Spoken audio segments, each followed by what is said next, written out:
Regresamos a Punto y Contrapunto. El Instituto Nacional Electoral cambió la fecha de la posible realización de la consulta de revocación de mandato del domingo 27 de marzo al 10 de abril del 2022. El consejero presidente del INE, Lorenzo Córdoba, dijo que la revisión de miles y probablemente millones de formatos de papel obligaba al instituto a dedicar más tiempo para verificar y validar los más de 2.7 millones de apoyos ciudadanos que se requieren para que este ejercicio pueda ser convocado. Si recuerdas, recientemente el Tribunal Electoral del Poder Judicial de la Federación ordenó al INE modificar los lineamientos para que puedan ser utilizados formatos físicos y digitales en la recolección de las firmas. Ayer, Lorenzo Córdoba señaló que un recorte desmedido al presupuesto solicitado a la Cámara de Diputados pondría en riesgo incluso la organización de la revocación de mandato. Previo a la aprobación del presupuesto, el coordinador del grupo parlamentario de Morena, Ignacio Mier, aseguró que esta reducción al INE no ponía en riesgo la realización de la consulta sobre revocación de mandato. Esto tras señalar que el próximo año solo habrá elecciones en 6 estados y que por lo tanto el INE tendrá dinero suficiente para realizar la consulta. Bien, empiezo este tema contigo, Pili. Efectivamente, ya lo decíamos en el bloque anterior, no se aprobó el presupuesto, creo que eran 24 millones de pesos que pedía el INE, fue un poco, unos millones menos, y el presidente del INE pues ha dicho que esto podría poner en riesgo incluso el ejercicio de revocación de mandato en caso de que se llevara a cabo. Y también, ¿cómo ves este cambio en la fecha? ¿Afecta algo? ¿Qué decir? Así es, Mariana. Mira, a mí me parece increíble que habiendo tantos asuntos relevantes para el país, sigamos metidos discutiendo este asunto cuyo único propósito es el tema electoral para el presidente y su partido.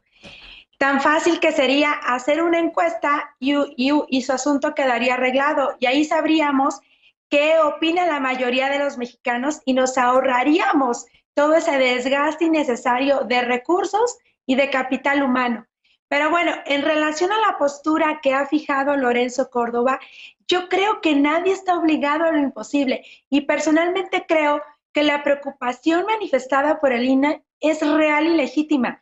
No considero que tenga un interés en bloquear la propuesta surrealista de Morena y del presidente de promover la revocación de mandato y de él mismo. Y en cambio, sí creo que la tarea de organizar esta consulta debe ser complicada, pues no solo es validar las firmas desde una oficina, tienen que auditarse en campo aleatoriamente la validez de las mismas para saber si realmente corresponden a quien dice haber firmado la solicitud y garantizar la veracidad. La organización de este proceso debe cumplir con los estándares de confiabilidad, de certidumbre, de imparcialidad, de certeza y que le den la robustez suficiente para hacerlo creíble y el resultado deje satisfechos a los mexicanos.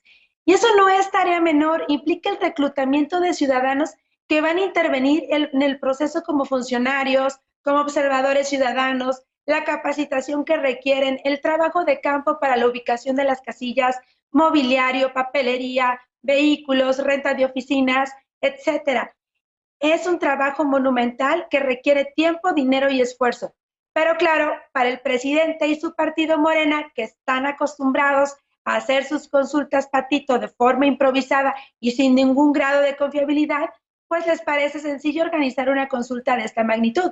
Y no entienden que su organización requiere de disponer de tiempo y sobre todo de recursos para que realmente sea confiable y seria. Creo que esta discusión va a dar todavía para muchos debates en las próximas semanas y no creo que vaya a ser una discusión sencilla y ojalá y prive la cordura y de verdad se busque lo mejor para el país. Bien, había dicho 24 millones de pesos, desde luego son 24,000 millones de pesos, una reducción de casi 5,000 millones de pesos. Viri, ¿qué decir de lo que comenta Pili? Desde el inicio de este proceso para una eventual consulta de revocación de mandato, pues ha habido mucha polémica entre el legislativo y el INE, efectivamente, para delimitar y delinear las reglas de cómo podría operar este ejercicio de consulta de revocación. ¿Qué decir de este proceso, de este cambio en la fecha y desde luego del presupuesto para el INE? Bueno, yo creo que no debemos demeritar nunca en una democracia moderna como en la que vivimos y que construimos todos, incluso los que no están en partidos como el nuestro, nunca se debe minimizar o demeritar los ejercicios de democracia participativa.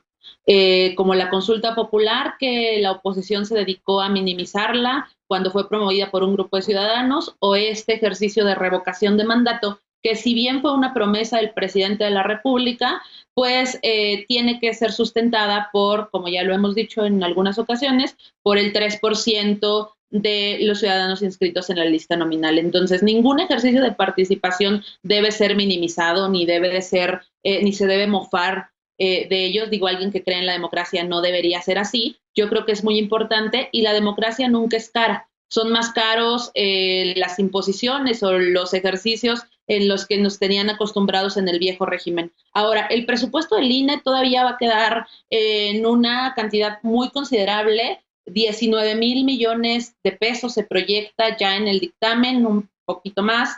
Y, por ejemplo, quiero hacer una comparativa. El ejercicio anterior, 2021, que se le asignaron 26,000 millones de pesos, hubo elecciones a gubernaturas en 15 estados, hubo elecciones en 300 distritos federales, hubo elecciones en distritos locales o elecciones locales, y además hubo el ejercicio de la consulta popular de juicio a expresidentes. Entonces, la reducción, en este año, en 2022, solo hay 6 elecciones a gubernatura y el ejercicio de revocación de mandato en dado caso que se junten las firmas del 3% de los ciudadanos, que yo celebro que se hayan ajustado las fechas, sobre todo porque eso no genera un detrimento en la misma consulta, pero también da la oportunidad a cumplir con los lineamientos del tribunal para que todos puedan recoger los apoyos en firmas, también en papel, y que la brecha tecnológica en algunos espacios no sea impedimento de la participación política de los ciudadanos. Alejandro, ¿coincides con Viri?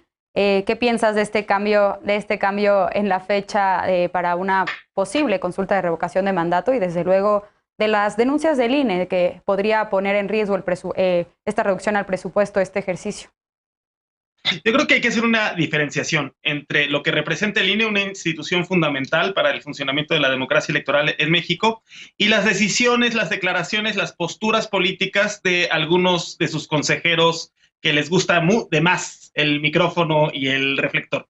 Y desde mi punto de vista, el mayor error de este INE, de esta conformación de este Consejo General del INE, el mayor error de origen de este INE, que lo desacreditó con sectores amplios de la sociedad mexicana, fue no reducirse los salarios, algo tan sencillo como eso. Fue seguir violando abiertamente el precepto constitucional que cancela o que prohíbe que cualquier funcionario del Estado mexicano perciba más ingresos que el presidente. Entonces, cuando hacen una defensa, que eso es correcto, a la autonomía constitucional de este organismo, pues esa defensa suena un tanto como si estuvieran defendiendo privilegios y conservando esta idea de burocracia dorada. Cuando todos, absolutamente todos, Poder Ejecutivo, Legislativo, el Poder Judicial ha dado muestras ejemplares de austeridad, las familias mexicanas en general y muchos órganos autónomos o desconcentrados también se han apretado el cinturón. Entonces yo creo que si el INE quiere más presupuesto, primero tiene que reducirse sueldos, las cuentas en restaurantes a cuenta del erario público, los gastos superfluos, y ya luego estará en condiciones de justificar más presupuesto, pero solo así sería creíble.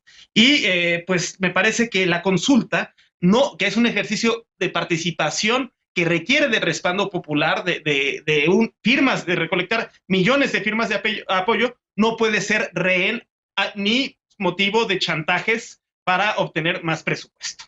Bien, Luis, Alejandro señala la reducción a los ingresos, al sueldo de los consejeros electorales. ¿Tú coincides con este punto? El consejero presidente Lorenzo Córdoba ha dicho que esta es una labor del legislativo, que tendría que, digamos, disminuir el sueldo de los consejeros electorales. ¿Qué decir al respecto? Sí, y al final dijo que estaría también en la decisión de la Suprema Corte, y lo dijo en la tribuna de la Cámara. Sí. Lo dijo en la tribuna de la Cámara de Diputados, pero hay que preguntarle a Alejandro, ¿cuánto reducirían o cuánto ahorrarían en reducir los costos de las comidas, en bajar los salarios? Me gustaría conocer un número, pero me queda claro que ese número no es ni siquiera cercano, pero ni siquiera cercano a los 5,000 millones de pesos que se necesitan para un ejercicio de esta naturaleza. Y yo ahí claramente coincido con Pili en que otra vez nos tenemos envueltos como país en esta discusión de la revocación de mandato para ratificar o no la popularidad del presidente. La expectativa, mi expectativa, y yo creo que de la mayoría de las personas en el país, es que termine su sexenio. No ratificar si es popular o no, y que coincido que pueden existir muchísimos instrumentos para ello.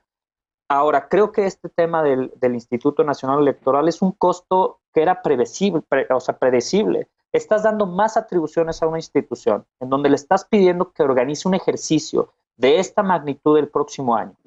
Y además le estás exigiendo que instale el mismo número de casillas que instaló en una elección presidencial que tiene arriba del 45% de la participación ciudadana en el país. Le estás diciendo instala alrededor de 155,000 casillas. En el ejercicio de este año de la consulta popular, instalaron alrededor de 50,000, precisamente porque tenían presupuesto limitado. Y el presupuesto limitado o el presupuesto que se ejerce en este tipo de ejercicios va a la capacitación de la ciudadanía. Estoy seguro que muchas de las personas que nos escuchan les ha tocado participar en algún proceso electoral como funcionario de casilla y lo han hecho con mucho orgullo también. Los capacitadores tienen un salario. Los supervisores electorales tienen un salario. La instalación de los consejos distritales en cada uno de los 300 distritos del país tienen un salario y una infraestructura mínima. Tienen que mandar a hacer materiales para todo esto. Ahora, con lo de las firmas que aprobó el tribunal, tiene que haber un equipo de más de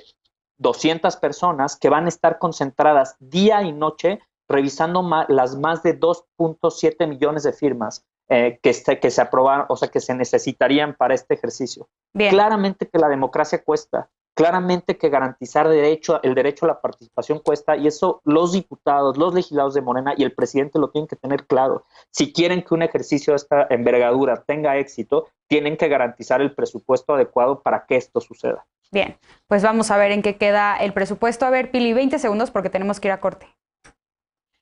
Yo lo que quiero decirle a mis compañeros de Morena es que yo estoy de acuerdo en los procesos democráticos y hay que estar conscientes que este ejercicio democrático, como es la consulta, necesita un costo de operación.